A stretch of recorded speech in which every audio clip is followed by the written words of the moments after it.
60,000 men burned to ash in a single moment, not by war, not by weapon, by one sage opening his eyes. For 3 generations, their descendants tried to undo it and failed. It took a fourth, a king willing to give up everything he had for people he never even met. This is the story of Bhagiratha and the river he pulled down from heaven. Long before Rama, in the same Ikshvaku line, there ruled a powerful king named Sagara. To prove his supremacy, he performed the Ashwamedha, the horse sacrifice, a ritual so significant that even the gods took notice. Indra, king of heaven, grew afraid. A king that powerful, completing that ritual unopposed, could rival the gods themselves. So Indra did something both simple and reckless. He stole the sacrificial horse and hid it deep underground, in Patala, near a sage locked in meditation. That sage was Kapila. Sagara had 60,000 sons. He sent every one of them to find the missing horse. They searched the earth. Eventually, digging deep into the underworld itself, they found it, grazing peacefully near a silent, meditating sage. They didn't know who he was. They didn't wait to ask.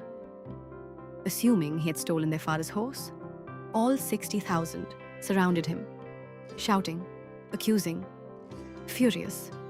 Their noise shattered a meditation that had lasted years. Kapila opened his eyes. In that instant, no weapon, no war, no battle cry. Fire erupted from his gaze, and 60,000 men turned to ash where they stood. Not defeated, erased. Word reached the kingdom. Sagara sent his grandson, Anshuman, to find out what had happened and to bring back the horse. Anshuman found only ash, where his uncles had once stood. He begged Kapila for their forgiveness, for some way to undo it. Kapila told him the truth. This was not a curse that could simply be lifted.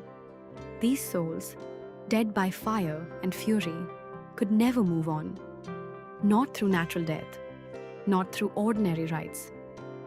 Only one thing could free them: the sacred waters of the Ganga, then existing only in heaven, brought down to touch their ashes on earth. Anshuman took the horse home, but he could not bring the river. Neither could his son, Dilipa, who tried for his entire reign and failed. The ashes remained, waiting. 3 generations, waiting. Then came Dilipa's son, Bhagiratha. He didn't inherit a kingdom in triumph. He inherited an unfinished debt, 60,000 ancestors who could not rest, and 2 failed attempts before his own.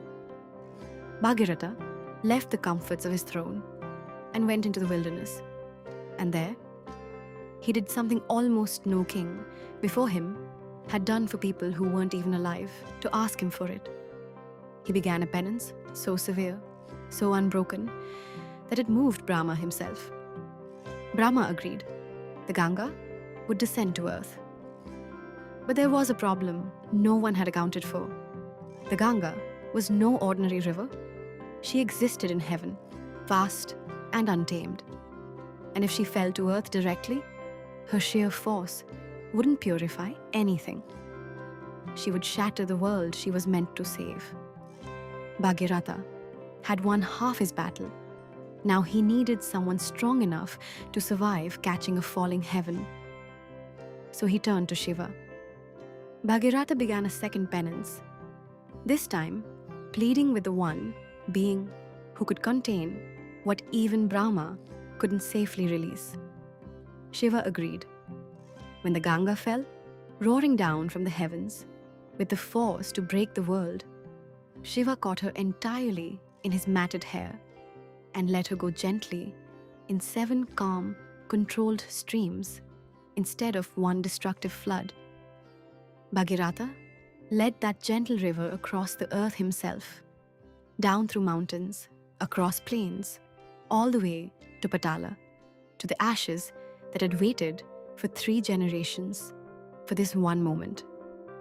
The waters touched the ash, and the 60,000 sons of Sagara, burned in an instant centuries before, were finally released. Their souls, at last, set free. That river still flows today. We call it the Ganga, and in many parts of India, it still carries another name in her honor, Bhagirathi, Bhagiratha's own. He never met the men he saved. He inherited someone else's mistake, someone else's failure, twice over, and made it his life's purpose anyway.